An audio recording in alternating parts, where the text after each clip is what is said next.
This is the second part of the Chapter 1 video for AP Environmental Science. So the last part of Section 1 is right here, is talking about understanding what is the difference between something called an MDC, or a more developed country, and an LDC, or a less developed country. We're going to go back into more detail with these when we get to human population, and then we'll talk about it again when we talk about pollution. But the biggest idea is understanding what is the difference between the two. So MDC, or more developed country, they have an economy. There's money to spend on goods and services and use of resources. There's money to develop technology. That also ties into available education, available healthcare, and other things. LDCs, or less developed countries, their economies are not as robust or not as great, so there's less money to spend on individuals in the country. People who live in those countries have less money to spend on their day-to-day necessities, and so again, that's going to tie into education or lack thereof, healthcare, sanitation, and a lot of other things. But the key difference here, or the key thing to understand here in this first chapter, is how resources are used. So there is a big difference in mindsets with individuals from both of these countries, and it ties into what we'll talk about in a little bit, which is ecological footprint. So going into Section 2 is kind of looking at ecological footprint, but understanding, first of all, what is degradation, or the breaking down of the environment. So that natural capital we talked about earlier, the resources that are there that are part of the environment, as we're taking them, as we're using them, we're also either overusing them, or we're kind of leaving a lot of destruction behind. And throughout the course of the year, especially when we get to the pollution units, throughout the course of the year, we will talk about a lot of different examples of what I mean by this degradation, as well as how this happens. And so we also need to look at solutions. So just make sure you understand what this concept means, as well as examples. Also, in this section, they talk about pollution, which is a huge part of the course, roughly about a quarter of the course. And so you need to understand what a pollutant is, which is basically a chemical, a substance that basically causes harm to organisms. And we will talk about a lot of different examples throughout the course of the year. But just kind of be aware that a majority of what we're going to talk about, of course, are man-made pollutants, but there are some that are naturally occurring. For example, the ash and the smoke that's coming from volcanic eruptions, for example. There's a lot of different chemical compositions in there that can be classified as pollutants. But here, just make sure you understand what is a pollutant, what is the difference between point source and non-point source.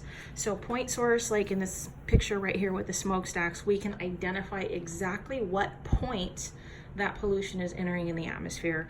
Whereas over here in this one, we see a lot of debris in the water. We might be able to guess where it came from based off of the language of the labels, but we don't know at what exact point did that pollution enter into that part of the ecosystem. So because we don't know what point it is, at what point it enters, it makes it a lot more difficult to prevent. So, or, clean up sometimes. So it depends. So that's why for both of these, point source and non-point source, sometimes depending on how it's dealt with, we look at which one is going to be the most effective. Are we going to be looking at pollution cleanup, or are we going to be looking at prevention of pollution? Okay, so the next page, tragedy of the commons. Tragedy of the commons is coming from the idea of there are resources on the planet that are shared. Nobody owns them. Things such as water, things like fisheries or schools of fish as they travel throughout the ocean, air. Nobody owns that stuff, and so it goes back to the earlier thing of sort of having a winner-take-all mentality, which is, well, if I don't use that, somebody else is going to. If I don't catch those fish, somebody else will, so I might as well make a profit off of it. Or it comes down to basically things like that. So just make sure you understand what the concept is, what are examples of some resources that are involved, and what are some potential ways to talk about, to deal with that problem. Okay, so ecological footprints is looking at, again, affluence or wealth and the effect of affluence or wealth on ecosystems or on resources that are found around the world. A term, by the way, that's introduced here, which we're going to see a lot, especially in chapter 6 later on with human population, is per capita. Per capita is a fancy way of saying per person. And so when we talk about ecological footprints, it's looking at resource consumption tied to affluence or wealth. Usually it has to do with the economy of countries. So you can see in this bar graph here, the United States has the largest ecological footprint, followed by the European Union, which is all the countries that make up EU, and then China is next, followed by India, and then Japan. That doesn't mean that other countries don't have an ecological footprint. It just means they're much smaller in percentages, which is why they only show the top 5 here. But when we look over here, now this is broken down by per capita or per person. So instead of being 25%, the US now, if we're looking at 9.7, that means 9.7 hectares or units of land per person. So it's not accurate, but think of a hectare as kind of like an acre of land, just for right now until we talk about it again later on. But it's a unit of measurement, kind of similar or based off the metric system when we talk about a unit of land, so we can measure these things. But again, notice the United States, we have a giant per capita or per person ecological footprint. China, on the other hand, is much smaller. Even though China as a country has a very large ecological footprint, their per person is much smaller because it has to do with the fact that China is a very populous country. There are a lot of people that have wealth. There are a lot of people that are higher socioeconomics, but there's also a lot of rural, and there are a lot of rural areas and a lot of poorer people. So the resources aren't distributed quite as well, or the wealth is not distributed quite as well. So per person, the resource use is going to be different. So that's just understand the difference between the two. All right, IPAT is another way to talk about environmental impact, also looking at affluence. So just make sure, again, you understand it's not a mathematical equation that you're ever going to use. You just need to know what it represents. So make sure that you understand that we do, or we can use it to kind of evaluate the impact of human activity.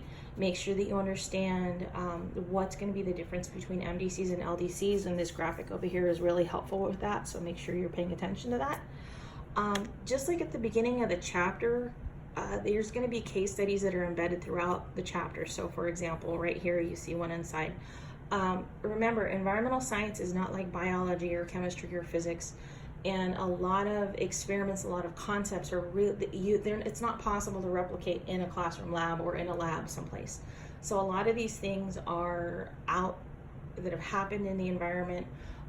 They're situations that we've studied, and so we refer to them as case studies. So case studies are very, very important for environmental science. So anytime you see something about a case study, make sure you're understanding what is it talking about and what APE's concepts is it talking about, or is it going over? All right, over here, cultural changes that have had a major impact on our ecological footprint or environmental footprint are 3 major revolutions. So of course there's the agricultural revolution, which is the development of agriculture. That meant we no longer had to wander and follow the food, where we used to be nomads and had to follow the migrating herds and gather plants as we went. Now we could stay in one place, grow our food, domesticate animals, and we had things that we needed. That also allowed us to accumulate more resources because we didn't have to just worry about only having things that we could carry with us. Next one, of course, is the Industrial Revolution, which is also including medical revolution or medicine. And that one right there had a major impact on human population growth because, of course, now, with healthcare, with health advances, vaccinations against things like polio, with antibiotics, with the mass manufacture of goods like soap, it became easier for people to recover from illness. It became easier it made people able to live a lot longer. And then, of course, the last one is the information and globalization era, which is roughly about the last 50 years, which is basically the internet. So the fact that we can now get information from all over the world, and we can also order things from all over the world, that has an impact on our resource consumption, because now we don't think anything about going online and one click of a button we can order something from another country, and we really don't think about the impact that the use of those resources to make our product, we don't think about or see the impact that has. All right, section 3 is looking at basically why do we have environmental problems, and it comes down to these 6 points right here. Obviously I'm not going over the whole thing, so you just need to make sure that you really understand, how does population growth tie into environmental problems, unsustainable resource use or wasteful resource use, poverty is a huge one. Also, like we talked about in the first video, not including the costs or the environmental costs in the goods that we buy and the services that are provided. And then also increasing isolation from nature. So when we hide in our houses or we hide in our buildings and we're not out in nature, we kind of lose sight of what is out there and what the environment is, so we're less likely to pay attention to our impact. All right, this right here is very, very important graph. Shows the exponential growth of the human population, and again, it's got some indicators for the 2 revolutions that we talked about. So make sure you understand this graph. And again, Industrial Revolution, this is where you really see that sharp, steep, exponential growth that's going on in the human population, and looking at where we might potentially end up. All right, affluence, pros and cons of affluence. Well, wealth is a double-edged sword. So if we have more money, we have better education. We have money for sanitation, for clean water, to make it easier just to dispose of our waste. We have money for technology to help reduce pollution. But at the same time, we have more money to spend, which means increased consumption of resources. And then also, we get resources from all over the world. It's not a problem for somebody who has, or for us, because we have the money to do it, compared to somebody who is in a country and they're only living on a couple dollars a day. All right, poverty. This was one that really you need to make sure that you're reading, because when we talk about poverty, of course, there's going to be health impacts, because lack of money for good sanitation, for clean water, that is going to have major effects on human health. That's also going to be related to the spread of disease. So make sure that you carefully read this section. Make sure you're able to describe some of the health effects of poverty. So how do they happen? And then, of course, what are solutions? We already talked about this part, or I already talked about this part in the first video, so just make sure that you go back over this and you understand why it's important to make sure that we consider environmental cost of goods. And then the last part that I want to go over really quick is make sure you understand what is the difference between a worldview and ethics, okay, environmental ethics. So there are basically 3 environmental worldviews. And where you fall, just it depends on your perspective, your point of view. And so there's planetary management, which is pretty much humans are in charge, we're separate from nature, and everything pretty much exists to meet our needs. The second one is stewardship worldview, which basically means we're stewards. We're managing the earth for our benefit, but at the same time, we have a responsibility to be good stewards, meaning we have a responsibility to manage things well for other organisms as well as future generations. And then the last one is the environmental wisdom worldview, which basically says that we are a part of Earth, we are a part of nature, and that basically the resources and all of the systems that exist on Earth exist for all species and not just for us. So it's focused more on, or the belief that we're just a part of a greater whole, and we're not more important than anything else. So again, where you fall onto that spectrum is a personal opinion. It's kind of a good idea, especially at the beginning of the year, to kind of think about where you fall, and then maybe see by the end of the year, has your view changed and possibly why. All right, the last part of the chapter is just looking at what is an environmentally sustainable society and going over some of the characteristics and things that have been talked about in previous parts of the chapter. So it's some review. Just make sure that you are carefully reading. And again, just a reminder, these videos are just to help you kind of pinpoint some of the big ideas. It doesn't mean that you don't have to read the parts that I didn't talk about.